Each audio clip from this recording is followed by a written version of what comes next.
नवाज शरीफ के पास सिर्फ पैसा है, इज्जत नहीं। ताकतवर अगर पैसा खर्च करके इज्जत कमा सकता तो नवाज शरीफ और जरदारी ज्यादा इज्जत वाले होते, मगर इज्जत सिर्फ अल्लाह ताला देता है। इमरान खान का इफ्तार डिनर में कारकुनों से खिताब, कहा नवाज शरीफ लंदन के महंगे तरीन इलाके में बैठकर हर रोज गालियां खाते हैं।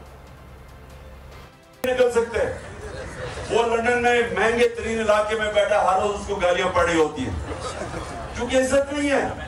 इज्जत ऊपर वाला रखता है, जितना मर्जी पैसा आपके पास हो।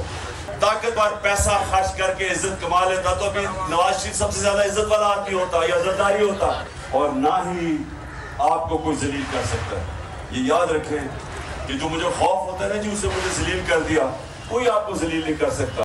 तो नजर आ रहा है सामने लिखा हुआ है जुल्म मिटने के लिए दो चीजों से मिटेगा भाई। एक, अदल की कुर्सी पे जो लोग बैठते हैं ना, वो अदल के हिसाब से फैसले करने लगे। दूसरा, कौम निकल खड़ी हो जुल्म के खिलाफ, तो जुल्म खत्म हो जाएगा। या इन दोनों में से कोई एक चीज हो जाए या दोनों हो जाए। अगर 420 का मुकदमा था, उस वक्त अदलिया में जो लोग बैठे हुए केस देख रहे थे, वो पूछते ना यार चीट हुआ कौन है। जब उनको दिखता कोई चीट नहीं, वो केस खत्म कर देते। तो जालिम जुल्म कर ही नहीं पाता। 9 जजेस ने नोट बिफोर किया मेरे केस को यार, 1.5 साल चला। शख्सी जमानत का केस, सेम केस इस्लामाबाद में कर दिया। एक ही इल्जाम पे 2 केस हो नहीं सकते भाई।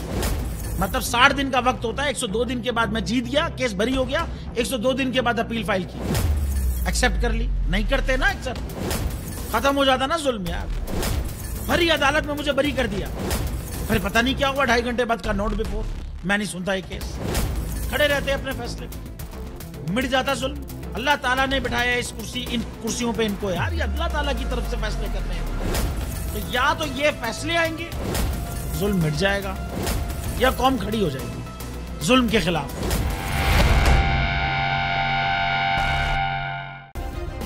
सब्सक्राइब करें और बेल दबाएं ताकि कोई खबर रह न जाए।